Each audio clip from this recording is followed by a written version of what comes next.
नमस्कार, राष्ट्र की बात में आपका स्वागत है। मैं हूं मानक गुप्ता। आज बात करेंगे बिहार के चुनावी घमासान की, जो अब व्यक्तिगत हो चली है। प्रचार के दौरान व्यक्तिगत हमलों की ऐसी बाढ़ आ गई है कि बात बेटे बेटियों और नेताओं के परिवार तक पहुंच गई है। दरअसल चुनावी पिच पर मुश्किल लड़ाई लड़ रहे सीएम नीतीश कुमार ने आरजेडी सुप्रीमो लालू यादव पर तल्ख बयान दिया है। नीतीश ने बिना नाम लिए कहा, कुछ लोगों को बेटियों पर भरोसा ही नहीं है और बेटों के चक्कर में 8-8, 9-9 बच्चे पैदा कर लेते हैं। नीतीश के इस बयान पर बिहार में सियासी घमासान मच गया है। आरजेडी नेता तेजस्वी यादव और एलजेपी के अध्यक्ष चिराग पासवान ने नीतीश पर करारा हमला किया है। तेजस्वी तो यहां तक कह गए, क्या नीतीश 6 भाई बहन वाले पीएम मोदी को निशाना बना रहे हैं? यानी व्यक्तिगत छींटाकशी में बात अब नेताओं के घर परिवार तक पहुंच गई है। इसीलिए राष्ट्र की बात में आज का सवाल, बिहार की लड़ाई बेटे बेटियों पर क्यों आई? इसी पर होगी राष्ट्र की बात में बहस। लेकिन पहले जरा सुन लीजिए नीतीश का वो बयान जिससे ये सारा सियासी बवाल शुरू हुआ है। किसी को चिंता है 8-8, 9-9 बच्चा बच्ची पैदा करता है, क्या मालूम है किसी को? बेटी पर भरोसा ही नहीं, कई बेटियां हो गई तब बेटा हुआ। और आप सोच लीजिए कैसा बिहार बनाना चाहते हैं, ऐसा ही बिहार बनाना चाहते हैं। अगर यही लोगों का आदर्श है तो समझ लीजिए बिहार का क्या बुरा हाल होगा। कोई पूछने वाला नहीं रहेगा, सब का सब बर्बाद हो जाएगा। हम लोगों के यहाँ लोगों को यही कहा जाता रहा है शुरू से कि भाई सेवा करिए, सेवा करिए। और कुछ लोगों को सिखा है कि मेवा चाहिए, मेवा चाहिए, मेवा चाहिए, माल चाहिए। और कुछ लोग इसी चक्कर में। सबसे पहले तो आपको जानना पड़ेगा, हमारे बहाने जो हैं नीतीश कुमार जी नरेंद्र मोदी जी को निशाना बना रहे हैं। नरेंद्र मोदी जी भी 6-7 भाई बहन हैं। पहली बात, हमारे बहाने नरेंद्र मोदी जी को निशाना बनाया जा रहा है और हमने तो बोला है कि उनका जो भी बोला हुआ वक्तव्य है वो हमारे लिए आशीर्वाद के रूप में है। भाषा को का संयम रखना जरूरी है। आप एक व्यक्ति विशेष का, चिराग पासवान से आपको परेशानी है क्यों? क्योंकि चिराग पासवान जांच की बात करते हैं, मुख्यमंत्री को जेल भिजवाने की बात करते हैं, उससे परेशान आप इतना हो जाते हैं, उससे परेशानी आपकी इतनी बढ़ जाती है कि आप प्रधानमंत्री के अपमान तक आप करने लग जाते हैं। आप भाषा की मर्यादा को भूल जाते हैं अपनी परेशानी, अपनी बौखलाहट में। तो बार बार नीतीश आपा क्यों खो रहे हैं? उनकी चुनावी सभाओं में बार बार आप देख रहे होंगे नीतीश बाबू बौखला क्यों रहे हैं? और ये व्यक्तिगत बयान, परिवार पर बयान लालू यादव के क्यों दे रहे हैं? राष्ट्र की बात में आज इसी पर बहस करेंगे। मेरे साथ बीजेपी से के शर्मा आ गए हैं। आपकी टीवी स्क्रीन पर देख पा रहे हैं आप उनको। आप नवल किशोर को देख पा रहे हैं आरजेडी से। अभिषेक झा हैं जेडीयू से और आनंद माधव कांग्रेस से। आप सभी का स्वागत। के शर्मा, पहले आप ही से शुरू कर रहा हूं। कुर्सी हिल रही है क्या नीतीश कुमार की? के शर्मा, जो बौखलाहट में बार बार इस तरह के बयान दे रहे हैं, क्यों बौखला रहे हैं? क्यों परिवारों पर व्यक्तिगत हमले कर रहे हैं? के शर्मा, नीतीश जी। मानक जी, यदि आपको लगता है कि कुर्सी हिल रही है तो आप इस बात की घोषणा कर दीजिए, अपने चैनल में चला दीजिए। नहीं, घोषणा थोड़े है, मैं तो सवाल पूछ रहा हूं। नहीं, वहां यदि आपने प्रश्न ही ऐसा उठाया, अभी तो चुनाव चल रहा है मानक जी। चुनाव कल पहला चरण होने वाला है और पहले चरण का चुनाव वोटिंग होने वाला है, तो उसके अभी होने दीजिए। हाव भाव से पता लगता है ना के शर्मा, नेताओं के हाव भाव से, उनकी बॉडी लैंग्वेज से पता चलता है, उनकी भाषा से, कि उनके मन में क्या चल रहा है। कहीं ऐसा तो नहीं नीतीश बाबू को यह महसूस हो रहा है कुर्सी हिल रही है, इसीलिए उनके मुंह से ऐसे बयान निकल रहे हैं? देखिए, हाव भाव की यदि आप चर्चा करेंगे तो मैं 2-4 बातों का और जिक्र आपसे कर। यही लालू यादव जी थे। ये आपको याद होगा जब 2017 में चुनाव हो रहा था यूपी के अंदर, और उसके पहले 2014 का चुनाव आपको याद दिला देता हूं, जब वहां मोदी जी की रैली में बहुत बड़ी संख्या में लोग जुटते थे, तो यही लालू यादव कहते थे कि ये सब तो सब वो है, किराए के लोग हैं और हम तो उड़ती हुई चिड़िया के को हल्दी लगा देते हैं। तो और वो ज्योतिषी का भी ज्ञान देकर बताते थे कि मैं कह सकता हूं कि ये कभी बनेंगे नहीं प्रधानमंत्री। फिर वो बॉडी लैंग्वेज भी गिना देते थे। तो नहीं सुनिए ना, एक काम करिए ना, के शर्मा सीधे बयान पे आइए ना। क्या नीतीश कुमार ने जो कहा सही कहा क्या? इतना तो कह सकते हैं ना आप, सही कहा गलत कहा आप उससे इत्तेफाक रखते हैं नहीं रखते हैं? लालू यादव ने कितने बच्चे पैदा किए, इसका चुनाव से क्या कोई वाकई लेना देना है? देखिए, ये एक बहुत बृहद और विमर्श का विषय होगा मानक जी। एक बयान के ऊपर पे फिर मत जाइए, फिर आपको तमाम बयानों का जिक्र करना पड़ेगा, जिन बयानों का जिक्र कभी कांग्रेस ने प्रधानमंत्री मोदी जी के लिए जितने शब्द बोले हैं और जिस स्तर के शब्द बोले हैं। और केवल यही नहीं, इस चुनाव में भी तेजस्वी यादव जिस ढंग से जो है नीतीश कुमार को लगातार जो है, इनके पिता की उम्र के नीतीश कुमार जी हैं, उनको जिन शब्दावली का प्रयोग करते हैं, तो ऐसे यदि आप जाएंगे एक सेलेक्टिव बयान से मत आप जिक्र कीजिए। आपको यदि ये करना है तो इसका विश्लेषण आप पूरे तौर पर, और ये बात बिल्कुल सच है, मैं मानने को तैयार हूं कि बहुत से चुनाव में बार बार देखने को मिला है कि शब्दों की बहुत सी सीमाएं लोग ने कई बार जो है उसकी विषय चेंज हो जाते हैं और बहुत कुछ बोला जाना चाहिए, बहुत कुछ नहीं बोला जाना चाहिए, लेकिन फिर भी वो सब चुनाव के भाषणों में आते हैं। अच्छा ठीक है, तो मैं ये समझ सब गया। चीजें हैं, मैं ये समझ गया पिछले नहीं मैं के शर्मा मैं समझ गया। दरअसल ये बयान नीतीश कुमार ने दिया है, इसीलिए आप इसकी बहस में ज्यादा पढ़ना नहीं चाहते। अभिषेक झा के पास जाता हूं, शायद अभिषेक अपने नेता नीतीश कुमार के बयान पर खुलकर कुछ कहना चाहेंगे। बताइए अभिषेक झा, क्या इस बयान का कि आपके विरोधियों ने कितने बच्चे पैदा किए थे, ये चुनाव का मुद्दा है क्या? क्यों बोल रहे हैं नीतीश जी ऐसे? सबसे पहले तो मैं ये स्पष्ट कर दूं कि तब से लोग कह रहे हैं कि नीतीश कुमार जी अपनी चुनावी सभा में बौखला जा रहे हैं, ऐसा कुछ भी नहीं। आपने देखा है लगातार जब भी कोई न्यूसेंस भी क्रिएट करने की कोशिश करता है उनकी चुनावी सभा में इंटेंशनली भी नीतीश कुमार जी बड़े आते हैं, डांटते और कहते भी हैं कि भाई जिसका जिंदाबाद तुम कर रहे हो उसकी सभा में तुम चले जाओ।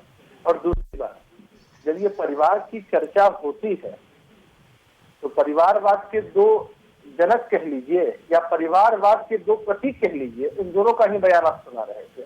तेजस्वी यादव जी का बयान आपने सुनाया और चिराग पासवान जी का बयान, इन दोनों का बयान आप सुना रहे हैं। परिवार की ही तो ऊपर हैं ये लोग, सबसे पहली बात। दूसरी बात, नीतीश कुमार जी ने किसी का नाम नहीं लिया, लेकिन इस बात को जरूर दर्शाया है बिहार में कि किसके लिए परिवार प्रायोरिटी और किसके लिए बिहार प्रायोरिटी है। और लालू यादव जी के परिवार के बारे में अगर कहा जाए तो अगर इंस्टेंसेस की हम चर्चा करना शुरू करें तो शायद ये डिबेट भी उसके लिए कम पड़ जाएगी। आपने शुरू से देखा है कि जब उनकी बेटियों की शादी होती थी तब बिहार में कैसा वातावरण रहता था। इनके जो दोनों बेटे हैं, अरे अगर लालू जी अभी जेल में नहीं होते, जेल के बाहर होते और आरजेडी का सचमुच सदैह प्रतिनिधित्व कर रहे होते तो कौन तेज, कौन तेजस्वी, कौन तेज प्रताप, कौन बड़का, कौन छोटा, बिहार की जनता ये तक ठीक से नहीं जान पाती। तो नीतीश कुमार जी ने बिहार की जनता को एक स्ट्रॉन्ग मैसेज हमेशा ही दिया है कि कुछ लोग अपने परिवार के पीछे ही दीवाने रहते हैं। लेकिन आप दो चीजों को मिला रहे हैं। आपने आप शब्दों में घुमाने की कोशिश कर रहे हैं। परिवारवाद का इससे कोई लेना देना नहीं है कि आपने कितने बच्चे पैदा किए, माफ करिएगा।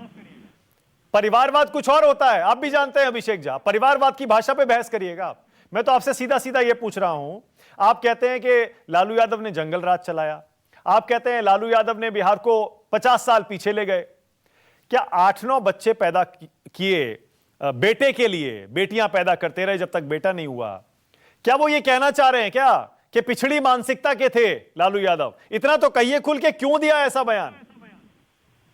नहीं, लालू यादव जी अपने परिवार को कितना बढ़ावा देते हैं, उसके लिए कितने फोकस हैं, यह सिर्फ मेरे बयान से साबित नहीं होता है।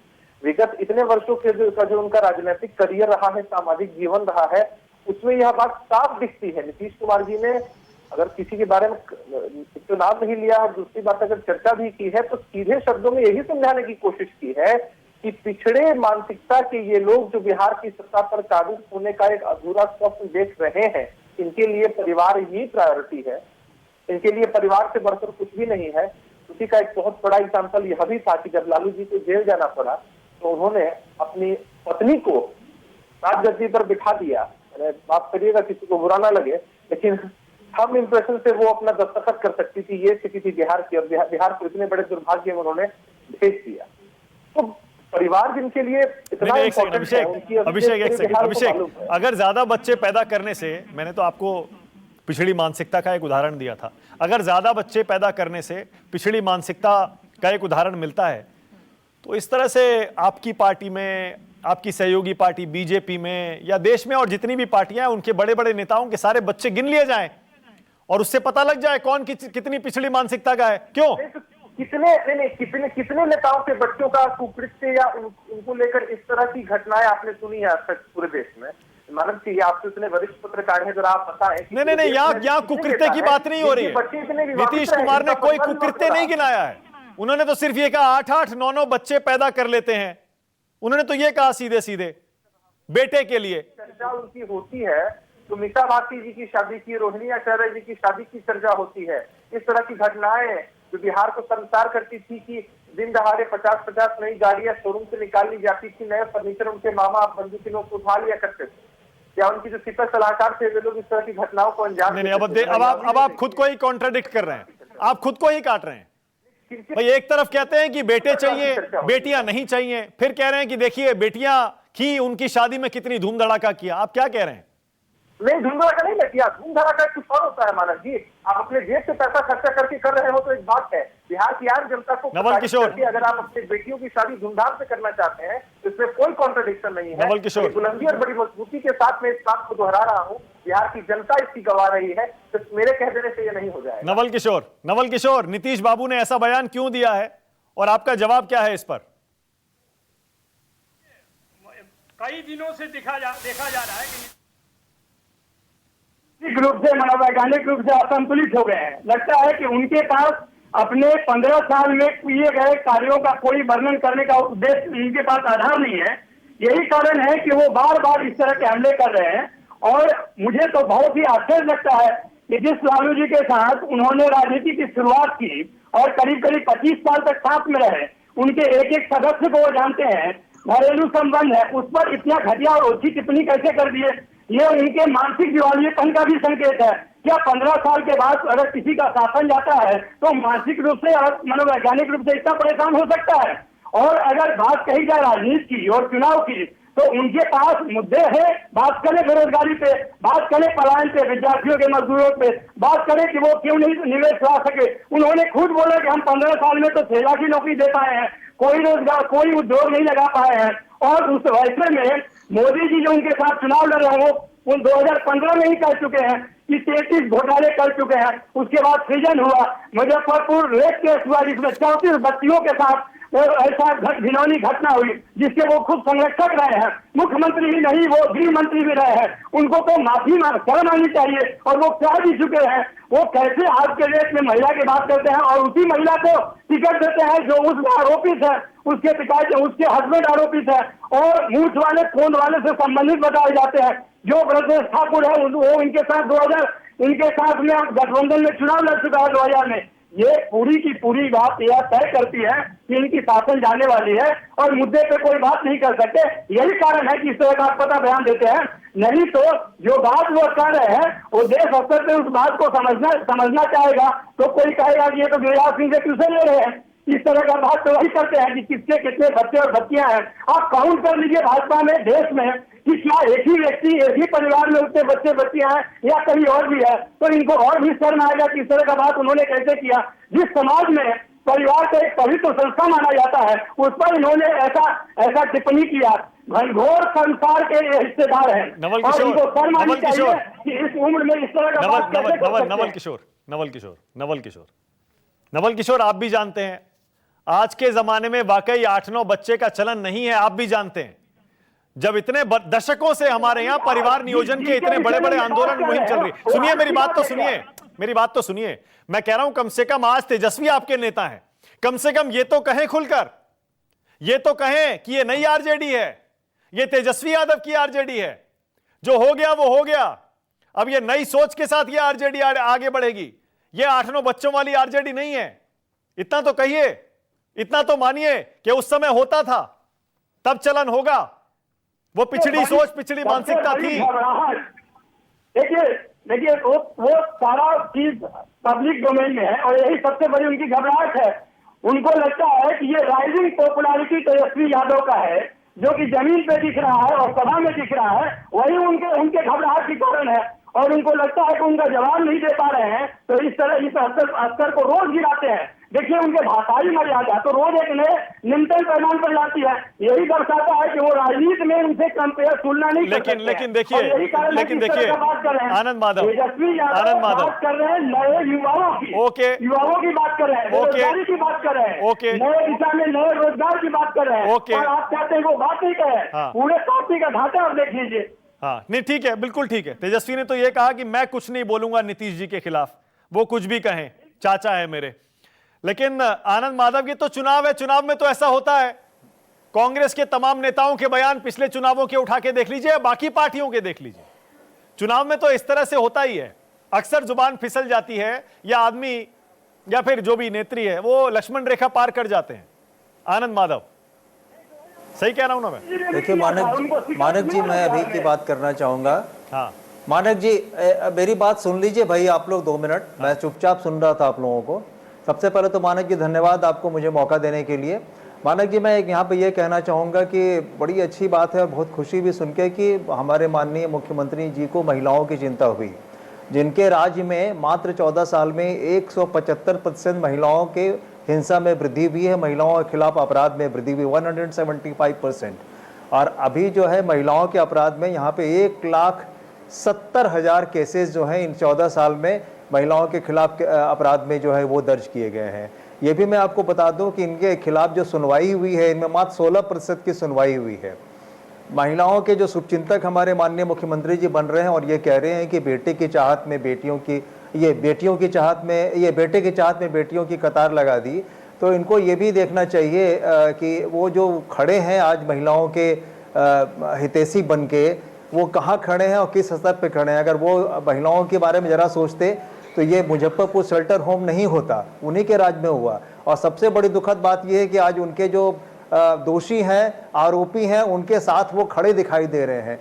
तो ये उनकी, मैं ये कहूँगा कि ये उनके मानसिक दिवालियापन का एक नमूना हम लोगों के सामने में आया है, क्योंकि सचमुच वो अंदर से घबरा गए हैं, उनकी धरती खिसक गई है। और एक नहीं, सबसे बड़ी मुश्किल बात ये थोड़ी की वजह से आप जानते हैं। मानक जी, शराबबंदी है क्या, इसका जवाब देंगे आप? क्या बिहार में शराबबंदी है, आप मानते हैं? पहले आप इस बात का जवाब दे दीजिए, शराबबंदी है क्या? मैं तो सिर्फ ये कह रहा हूं महिलाएं उनकी शराबबंदी से काफी खुश थी पिछले चुनाव से और उनको बड़ी संख्या में वोट दिया था। महिलाएं शराबबंदी के कारण वोट दी थी, लेकिन इसका जवाब चाहिए कि शराबबंदी है क्या, क्या इसका जवाब आप दे पाएंगे? नहीं है आपके पास जवाब इसका, क्योंकि शराबबंदी है ही नहीं। और महिलाओं के जो ये शुभचिंतक बनते हैं, जो सच्चाई ये है कि नीतीश जी के साथ थोड़ी सिंपैथी भी हमारी है, क्योंकि वो कई फ्रंट पे लड़ रहे हैं। वो बीजेपी के साथ लड़ रहे हैं, वो हमारे महागठबंधन के साथ लड़ रहे हैं, वो चिराग जी के साथ लड़ रहे हैं, वो किस किस से हर जगह लड़ रहे हैं और शायद उनके घर में भी कुछ हो। तो इस तरह से वो बेचारे कई फ्रंट पे लड़ रहे हैं। इसलिए मैं ये समझ सकता हूँ कि वो किस दबाव में आके उन्होंने इस वाक्य को कहा है। तो इसीलिए हमको लगता है कि उनको थोड़ा समझना चाहिए। और हाँ, के शर्मा देख लीजिए, हर कोई यही कह रहा है, नीतीश बाबू को आपने भी अकेला छोड़ दिया है। नीतीश बाबू चारों तरफ से घिर गए हैं, हर तरफ से दुश्मन तो घेर ही रहे हैं उनको, अपनों ने भी घेर लिया। चिराग पासवान कह रहे हैं जेल भिजवा दूंगा, बीजेपी देखिए अपने पोस्टर पे उनका फोटो नहीं लगा रही है, और आप भी देखिए खुल के उनका बचाव नहीं कर रहे हैं उनके तमाम बयानों के लिए। नहीं, बचाव का इसी देखिए, मैंने तो बहुत स्पष्टता से कह दिया, लेकिन मैं ये कह रहा हूँ कांग्रेस यदि ये बात कहती है तो बहुत आश्चर्य होता है। और कम से कम कांग्रेस यदि महिलाओं का उसकी रक्षा की बात करती है तो बड़ा दुख होता है।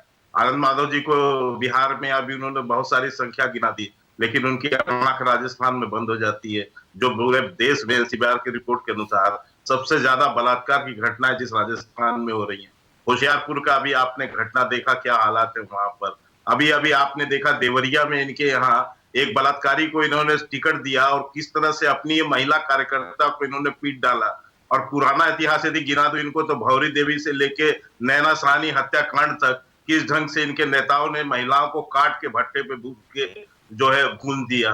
तो ये आदि आनंद माधव जी यदि आज महिलाओं की बात करते हैं तो बहुत शर्म आती है मुझे क्या इनको भी आनी चाहिए, क्योंकि इनको लगना चाहिए, क्योंकि इनकी दो जो नेत्री हैं वो दोनों महिलाएं हैं जो कितनी सेलेक्टिव हैं महिला उत्पीड़न को लेके, इसको समझा जा सकता है। तो इसलिए कांग्रेस कम से कम इस तरह की भाषा शैली का उपयोग इस तरह के विषय नहीं। थोड़ा आपके जो शासित राज्य हैं उनको भी देखिए, आप चुप रहिए आनंद माधव जी, आप वरिष्ठ व्यक्ति हैं, आनंद माधव जी बहुत बहुत वरिष्ठ व्यक्ति हैं, अब आपको जो है चोट नहीं लगी। नहीं शर्मा जी, आपने मैं जब सिर्फ तक आपको बोला ये मैंने कहना नहीं चाहता हूँ, आप जो कांग्रेस मैंने के ऊपर सम्मान आरोप किया लगा रहे हैं, आपका, अपना लेकिन उत्तर आप प्रदेश झांक सम्मान के नहीं देख कर लीजिए रहे ना, वहाँ क्या स्थिति है। आप सम्मान नहीं कर रहे हैं, मैं आपको ये कह रहा हूँ। मैंने चलिए, आपकी बोल पूरी लीजिए। बात सुनी थी बगैर किसी डिस्टर्बेंस, तो थोड़ा शांति रख लीजिए। और रही बात आपके जो उसकी बात कह रहे हैं कि घेरने बोल की, लीजिए। तो घेर तो आपकी स्थिति अपनी देखिए ना। आप यहाँ बिहार में किस नंबर पे खड़े, चौथे नंबर की भी पार्टी नहीं बन पा रहे हैं, और इसके पहले आप चौथे नंबर पर ही खड़े, और देश में भी आपकी पोजीशन यही है। तो इसलिए कम से कम आप ऐसी बात ना करें, बाकी कोई और करे तो बात समझ में आती ना, बाकी भी तो कर रहे हैं ना। अरे नवल किशोर बैठे हैं, वो कर रहे हैं। नवल किशोर भी तो बैठे हैं। मैं केवल एक बात कह के, क्योंकि आपका डिबेट का वो हो रहा है, मैं एक बात कह देता हूँ मानक जी, और बहुत ही उसके बहुत मर्म को समझ लीजिएगा, इसके बाद उस पर बहुत सी चर्चाएं हो सकती। देखिए, जब परिवार ही पार्टी बन जाएंगी ना इस देश के अंदर, तो फिर आप हर चीज को ये नैतिकता पे नहीं नाप पाए। अरे परिवार में क्या विचार है? परिवार को यदि अपनी पार्टी बना लेंगे, और यही हुआ है, सारा परिवार को ही अपनी पार्टी बना चुका है। ये कांग्रेस से लेकर जेडीयू से लेकर परिवार तो भारतीय परंपरा में बहुत ही पवित्र संस्था है। ऊपर उंगली उठाने का मतलब है कि आपके सर्वनाश चरित्र का दृष्टिपात होता है। देखिए, नवल किशोर जी को चोट लग गई, मेरी एक बात से मेरी एक बात से चोट लग गई, जवाब नहीं दे पाएंगे, जवाब नहीं दे पाएंगे। व्यक्ति परिवार के विषय में उंगली उठाता है, इसका मतलब है कि उसका भारतीय परंपरा से कोई रिश्ता नहीं है। उससे घटिया राजनीति कोई नहीं कर सकता है। हम लोग नहीं है, बीवी, बेटा, साला, साली, मामा, मामी, और सब कुछ है इनके। केवल इनके जो है आम आदमी, इनके जो है पार्टी में कोई हिस्सेदार नहीं। तो ये हालत है इनकी, ये हालत है इनकी। और सार्वजनिक जीवन में रहने वाले व्यक्ति को माने कि कम से कम, मैं आपको ये बता दूं कि बहुत ही, आप जानते हैं उसको बहुत ही निष्पक्ष होना पड़ेगा। के अलावा कुछ आपका पहचान नहीं है। ये स्थिति इनके पास है। ये बात छोड़ दें कि यदि आप पार्टी को अपना परिवार की जागीर बना लेंगे आप लोग, तो ये सब चीजें सुनने के लिए तैयार नहीं। बीजेपी को ओके, मेरे पास टाइम भी क्योंकि खत्म हो रहा है, मेरे पास टाइम भी खत्म हो रहा है। अभिषेक झा, क्लोजिंग कमेंट मैं आपको दे रहा हूं। क्या नीतीश बाबू अकेले पड़ गए क्या? अभिषेक, उधर महागठबंधन है, इधर एलजेपी है, और बीजेपी भी खुल के नहीं आ रही है। जैसा मैंने पहले बताया, बीजेपी अपनी बात कर रही है, जेडीयू की बात, नीतीश जी की बात नहीं कर रही। इसीलिए तो कहीं नहीं नीतीश बाबू अकेला फील कर रहे हैं। ऐसा कुछ भी नहीं है। और अब कैसे खुलेगी बीजेपी, कि आप लोगों को दिख पाएगा कि बीजेपी खुल चुकी है। बीजेपी के राष्ट्रीय अध्यक्ष जेपी नड्डा साहब हो, देश के आदरणीय प्रधानमंत्री नरेंद्र मोदी जी हो, अमित शाह जी हो, बीजेपी के राष्ट्रीय प्रवक्ता हो, राष्ट्रीय नेतृत्व हो, प्रदेश का नेतृत्व हो, सबने स्पष्ट कर दिया है कि नीतीश कुमार जी ही बिहार में एनडीए के चेहरा है। तो अब कंफ्यूजन फैलाने वाले लोग, पर नीतीश बाबू की फोटो क्यों नहीं है बीजेपी के पोस्टरों में, बैनरों में क्यों नहीं है? उसका सीधा एक्सप्लेनेशन है कि जेडीयू के पोस्टर्स और होर्डिंग्स लगती हैं, तो उसमें आदरणीय प्रधानमंत्री जी का फोटो नहीं होता है तो क्या हो गया। और तेजस्वी यादव जी के जो पोस्टर लगे हैं उसमें तो लालू जी की फोटो नहीं है, उसमें राहुल गांधी और सोनिया गांधी जी की फोटो चलिए ठीक है, अभी ठीक है, पार्टी का अपना एक एजेंडा होता है। ठीक है, ओके, ऑल राइट। आज मेरे पास टाइम इतना ही है क्योंकि कल पहले चरण का मतदान है। अभी तो सिर्फ एक चरण का प्रचार हुआ है, अभी 2 चरण और बाकी हैं। उम्मीद यही है कम से कम प्रचार का, भाषा का स्तर और नहीं गिरेगा। बहुत बहुत धन्यवाद राष्ट्र की बात में आज आने के लिए आप चारों का, के शर्मा, नवल किशोर, आनंद माधव, अभिषेक झा। छोटा सा ब्रेक ले रहे हैं, खबरें जारी हैं।